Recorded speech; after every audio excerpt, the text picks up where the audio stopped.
Assalamualaikum warahmatullahi wabarakatuh. Tentunya pada saat ini kita dihadapkan oleh masalah pandemi COVID-19, di mana pandemi ini bisa menular melalui droplet yang kita keluarkan, sehingga memaksa kita untuk melakukan kebijakan social distancing, atau di mana menjaga jarak fisik untuk meminimalisir persebaran COVID-19. Jadi, kebijakan ini diperlukan untuk memperlambat laju persebaran virus corona di tengah masyarakat. Kemudian tentunya ini juga berdampak kepada kita sebagai mahasiswa ataupun sebagai peserta didik, yaitu yang biasanya kita belajar secara langsung di kelas melalui tatap muka dengan guru ataupun dosen, kemudian sekarang dipindahkan untuk belajar di rumah melalui pembelajaran daring atau dalam jaringan. Sehingga di sini kita menggunakan media pembelajaran yang berbasis teknologi seperti Google Meet, pembelajaran melalui Zoom, ataupun pembelajaran melalui Google Classroom, di mana yang biasanya kita aktif bertanya kepada guru ataupun dosen secara langsung, kini harus dihadapkan dengan tantangan pembelajaran yang baru, di mana kita harus belajar melalui jaringan ataupun melalui teknologi-teknologi yang ada pada saat ini.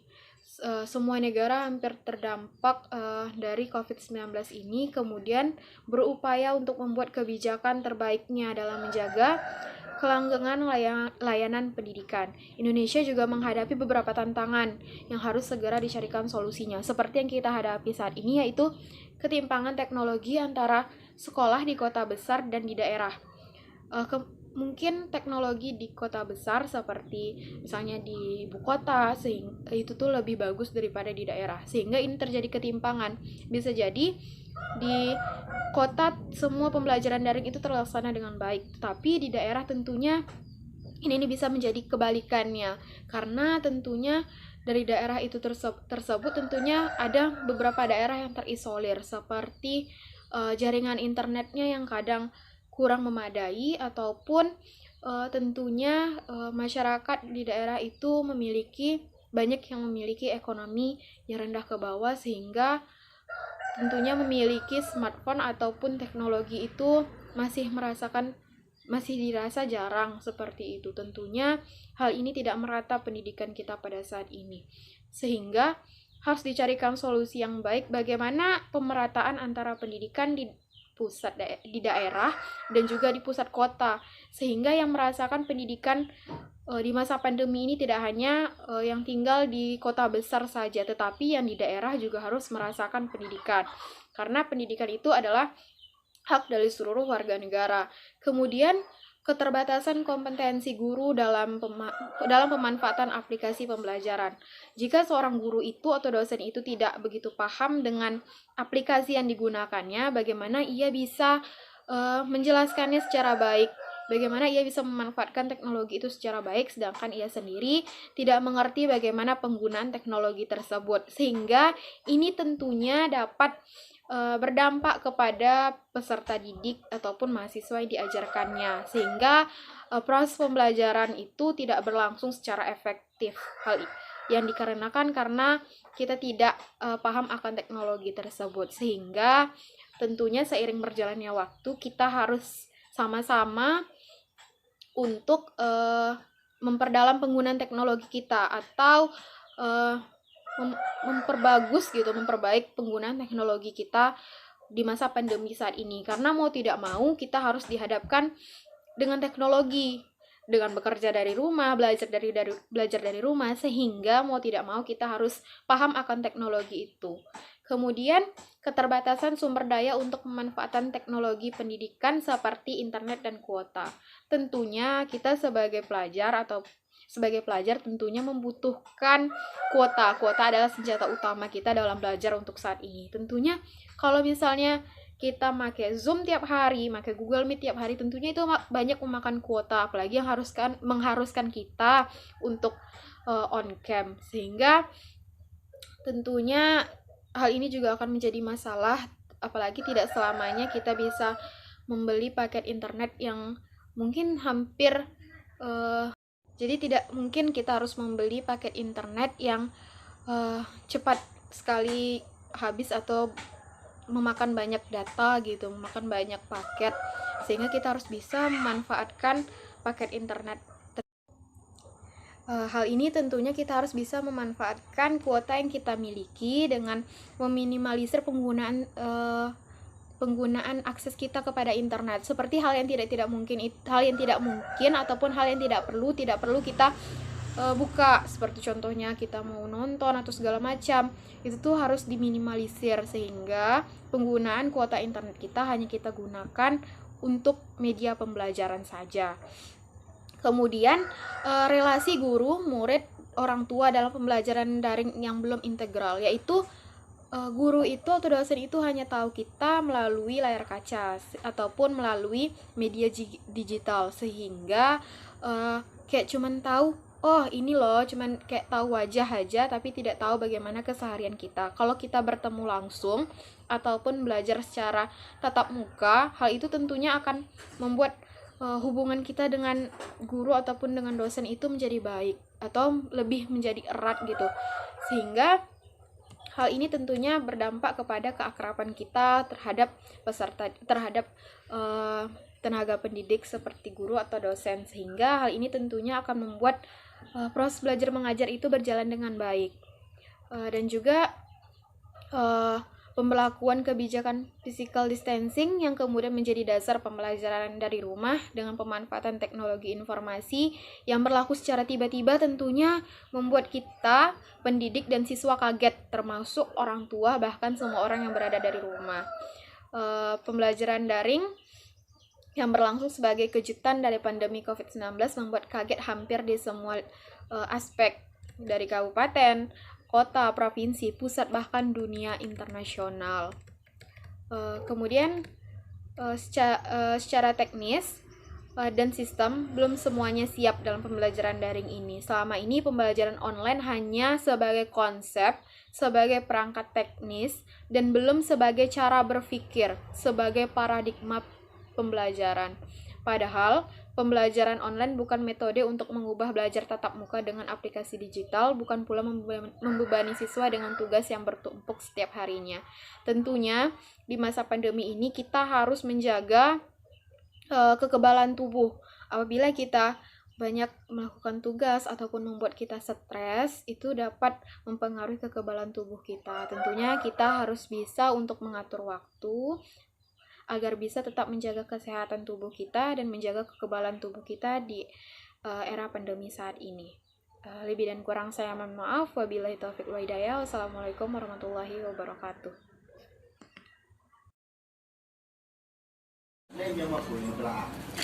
Assalamualaikum warahmatullahi wabarakatuh.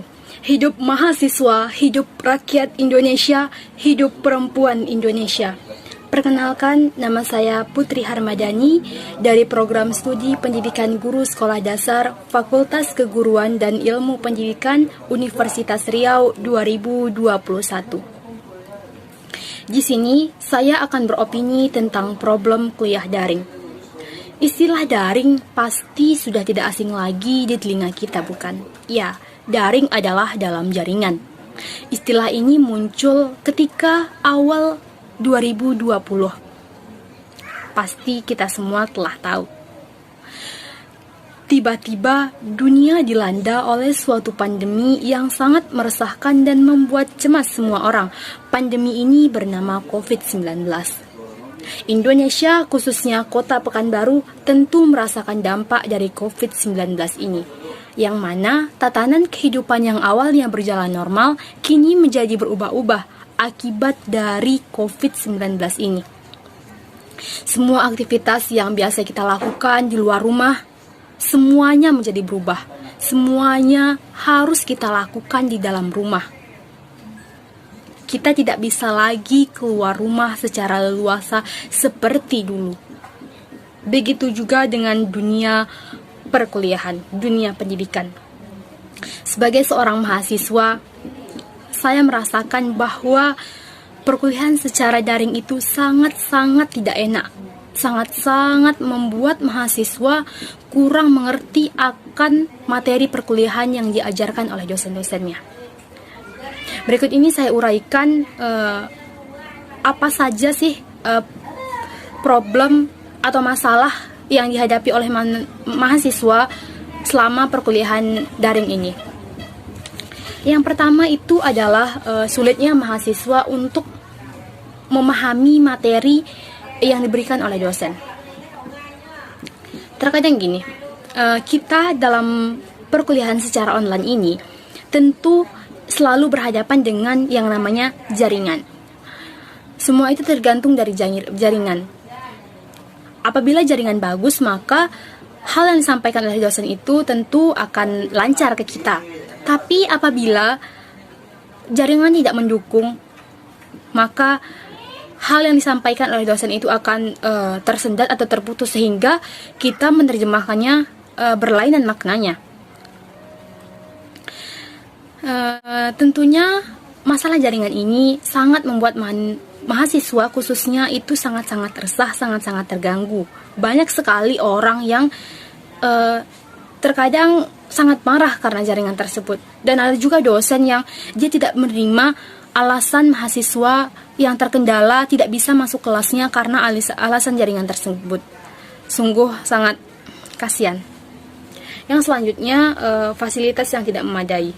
Kita diciptakan itu berbeda-beda, bukan tingkat kepunyaannya gitu maksudnya. Misalnya gini, terkadang dalam satu rumah itu dia ada satu orang yang kuliah. Kita misalnya kuliah dan adik kita sekolah. Di rumah itu cuma punya satu handphone. Jadi gimana caranya buat membagi materi belajarnya gitu kan? Kalau seandainya jadwal perkuliahan kita bentrok dengan jadwal belajar dari ngaji kita, tentu itu sangat mengganggu dan bisa membuat salah satunya harus berkorban tidak ikut materi perkuliahan atau tidak ikut materi pembelajaran. Yang selanjutnya, lebih banyak godaan. Di rumah itu banyak sekali godaan. Misalnya ngantuk atau kerja pekerjaan rumah di pagi hari, itu sangat mengganggu menurut saya pribadi. Terkadang jam tidur juga dapat mengakibatkan hal ngantuk tersebut terjadi. Karena selama perkuliahan daring ini, dosen pasti memberikan tugas kepada mahasiswanya. Dengan cara itulah dosen dapat menilai mahasiswanya, penilaian terbatas. Jadi banyak sekali mahasiswa yang mengeluhkan banyaknya tugas yang diberikan oleh dosen dengan deadline yang sangat terbatas. Ini sangat-sangat membuat mahasiswa menjadi terbebani. Belum lagi terbebani oleh masalah yang ada di rumah, ditambah lagi oleh tugas yang begitu banyak. Selanjutnya juga berpengaruh pada kesehatan, di mana dalam perkuliahan daring ini pola makan kita menjadi tidak teratur. Kita masuk kuliah jam 7.30. Terkadang jam segitu kita belum sempat untuk makan pagi, sehingga terkadang jam 10 baru kita makan pagi. Itu kan tidak etis, tidak sarapan lagi namanya gitu kan. Jadi saya pribadi mengharapkan perkuliahan daring ini segera berakhir, karena menurut saya perkuliahan daring ini sangat tidak sesuai, sangat tidak enak gitu dirasakan oleh mahasiswa. Kalau seandainya perkuliahan dilakukan secara offline di kampus, itu dapat membuat mahasiswa lebih rileks gitu karena berjumpa dengan teman-temannya, sehingga tidak banyak lagi terbebani pikirannya di rumah.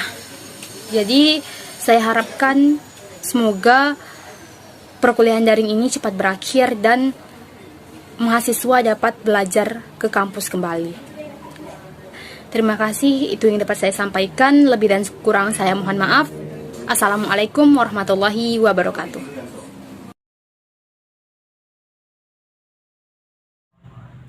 Assalamualaikum warahmatullahi wabarakatuh.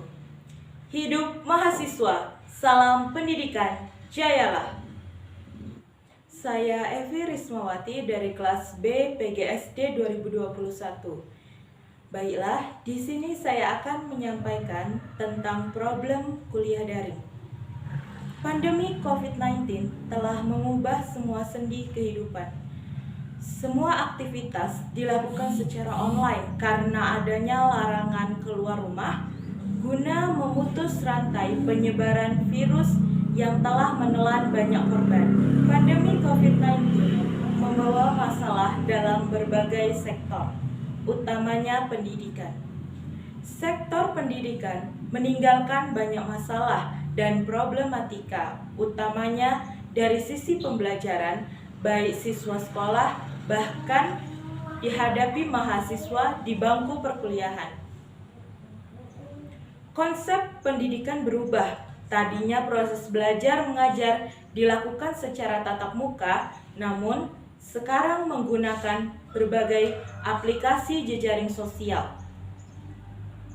Kuliah daring menjadi solusi untuk tetap menjalankan kegiatan belajar mengajar di tengah penyebaran virus corona atau COVID-19 yang semakin meluas. Meskipun kuliah online menjadi solusi terbaik, faktanya tantangan atau problematika yang diberikan cukup kompleks dan menuai banyak keluhan. Lalu, apa saja problematika tersebut? Yang pertama adalah psikologis mahasiswa terganggu. Para mahasiswa di Indonesia hingga kini masih melakukan pembelajaran secara online atau daring dari rumah. Sebuah riset yang dilakukan oleh Fakultas Kedokteran Universitas Padjadjaran menunjukkan sebanyak 47% mahasiswa mengalami gejala depresi di tengah COVID-19. Mahasiswa mengalami stres akibat pembelajaran jarak jauh yang dilaksanakan selama pandemi. Mahasiswa merasa cepat lelah dan pusing akibat terlalu sering menatap layar laptop ataupun handphone. Stres jika terus dibiarkan akan menimbulkan frustasi. Frustasi yang berlebihan tersebut jika sudah memasuki level yang paling tinggi bisa menyebabkan depresi. Yang kedua adalah sulit mendapatkan sinyal. Kelas di dalam kuliah online dilakukan dengan platform video conference, misalnya seperti Zoom dan Google Meet. Problematika ini memang membuat mahasiswa dilanda masalah sebab materi yang diberikan oleh dosen tidak dapat diserap dengan baik. Seperti pengalaman saya sendiri, di saat listrik mati, maka sinyal atau jaringan di tempat tinggal saya akan hilang dan sama sekali tidak bisa digunakan. Memang ada beberapa dosen yang memaklumi hal tersebut, namun ada juga yang tidak mau tahu apapun yang terjadi. Yang ketiga adalah kuota internet boros. Awal dilaksanakannya kelas online atau daring memang menciptakan tantangan dari segi biaya untuk kuota internet. Menggunakan aplikasi Zoom atau Google Meet bisa memperbesar pemakaian kuota internet. Masalah ini kemudian diatasi dengan penyediaan bantuan kuota oleh Kemendikbud dan sejumlah pihak. Namun tentunya bantuan tersebut jauh dari kata cukup untuk melakukan pembelajaran secara daring. Yang keempat adalah tugas menumpuk. Problematika yang dialami kalangan mahasiswa ataupun pelajar dari kelas daring adalah tugas yang membludak. Pada awal pandemi, semua dosen ataupun guru memberikan tugas dan dikumpulkan dalam waktu yang berbarengan dan durasi yang cepat. Kondisi ini membuat mahasiswa kesulitan dalam mengatur waktu dan memprioritaskan tugas mana yang harus lebih dahulu dikerjakan. Yang kelima adalah sulit untuk disiplin. Hampir semua dosen dalam perguruan tinggi sangat menjunjung kedisiplinan. Ketika kelas dijadwalkan jam 7.30 pagi, maka semua mahasiswa wajib sudah online pada jam tersebut. Padahal ada kendala internet yang jaringannya kurang mendukung, sehingga ada yang terlambat masuk ataupun terlambat mengisi form absen. Tentunya hal ini berpengaruh pada nilai, sehingga hal ini memberikan tekanan kepada mahasiswa. Dengan berbagai problematika yang terjadi pada mahasiswa saat kuliah daring, maka dari itu diharapkan pihak Kemendikbud ataupun pemerintah dan pihak yang terkait dapat mengambil kebijakan yang terbaik demi mengatasi hal tersebut. Baiklah, sekian yang dapat saya sampaikan. Mohon maaf jika ada kata-kata yang salah. Terima kasih.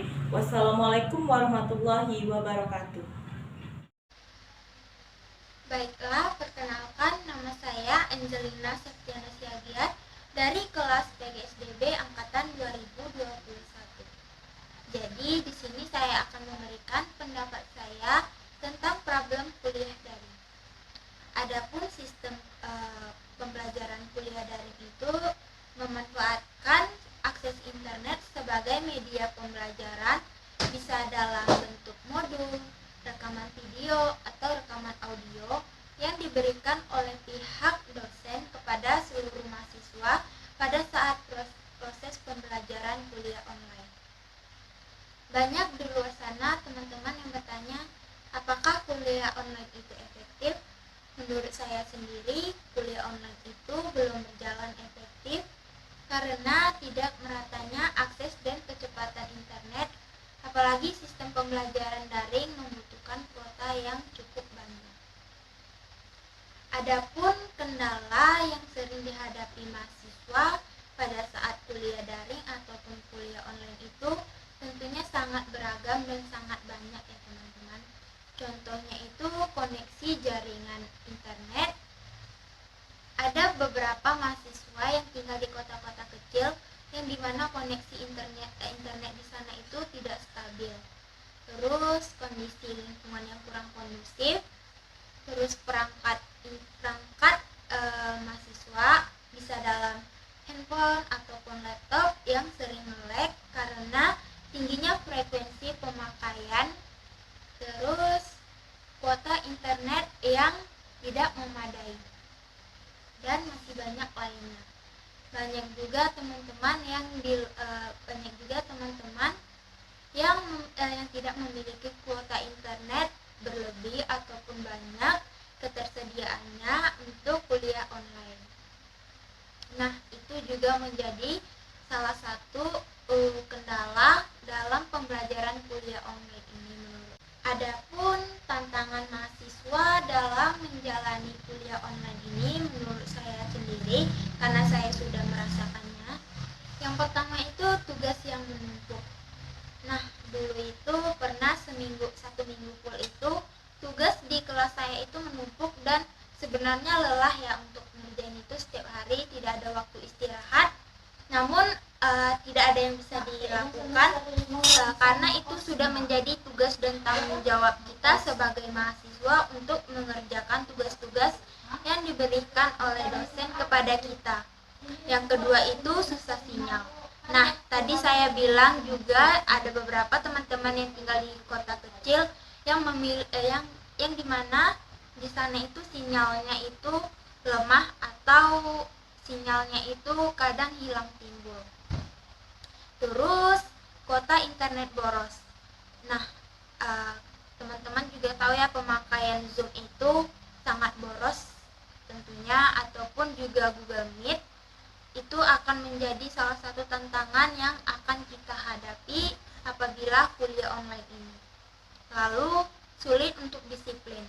Ada beberapa mahasiswa ataupun saya pribadi juga pernah melakukan misalnya pada saat proses pembelajaran kuliah ini, kita yang semestinya kita berpakaian rapi, kita duduk mendengarkan materi yang disampaikan dosen, namun kadang ada dari kita yang sambil makan atau sambil rebahan ataupun melakukan aktivitas lainnya selain belajar dan mendengar materi yang disampaikan oleh dosen. Terus organisasi kemahasiswaan terlambat. Nah, di sini menurut saya mahasiswa sulit berorganisasi dengan lingkungan mahasiswa ataupun lingkungan kuliah karena kuliah kita ini kan dari rumah masing-masing. Jadi organisasinya itu ataupun komunikasinya itu mungkin lebih lama gitu ya terjadi berkembang. Nah, selanjutnya masalah yang terjadi apabila kita kuliah online ataupun kuliah daring. Yang pertama itu komunikasi antara dosen dan mahasiswa yang mengalami kendala teknis. Yang kedua itu susah sinyal bagi mahasiswa yang tinggal di kota-kota kecil. Yang ketiga itu mata kuliah yang bentrok, yang dimana ini sering terjadi. Misalnya dosen ini mengajar di kelas ini, namun di jam yang sama dosen ini mengajar di kelas lain. Terus semangat belajar mahasiswa yang menurun. Banyak mahasiswa itu yang semangatnya itu lebih tinggi apabila dia bertemu dengan teman-temannya secara langsung ataupun dengan dosen secara langsung dibanding harus dari rumah masing-masing kuliahnya. Terus tertinggal materi perkuliahan. Nah, misalnya mahasiswa yang mengalami koneksi internet yang tidak baik. Namun pada saat dia mengalami hal tersebut, dosen tetap memberikan materi kepada mahasiswa lainnya, dan dosen juga tidak akan mengulangi materi yang telah ia sampaikan tadi, sehingga membuat mahasiswa yang sedang mengalami kendala akses internet ini harus mencari sendiri materi yang telah disampaikan oleh dosen tadi. Terus selanjutnya itu belajar jadi kurang efektif. Jadi menurut saya kuliah daring ini ada suka dukanya. Sukanya itu yang dimana kuliah online itu bagi saya atau mahasiswa lainnya, penjelasan materi yang diberikan dari dosen itu bisa direkam dan diulang. Nah, apabila kita tidak mengerti dengan materinya, kita bisa mengulang-ulang rekaman dari dosen pada saat mengajar. Dukanya itu pada saat kita kuliah online itu sangat banyak ya, termasuk tidak bisa bertemu dengan teman-teman sekelas kita ataupun teman lainnya, dan tidak bisa bertemu dengan dosen secara langsung, dan cenderung akan merasa lebih bosan. Baiklah, saya ingin memberikan saran atau masukan dari saya. Yang pertama itu diberikannya keringanan kepada mahasiswa yang mengalami kendala koneksi internet yang buruk. Terus yang kedua, materi yang disampaikan itu tidak hanya sekedar diberikan lewat Google Classroom, namun dijelaskan juga entah itu pada Zoom ataupun Google Meet, dijelaskan dari dosen kepada mahasiswa agar mahasiswa lebih mengerti sama materi yang diberikan oleh dosen. Mungkin itu saja saran dari saya dan pendapat saya tentang problem kuliah daring ini. Apabila ada kesalahan dalam pendapat atau saran saya,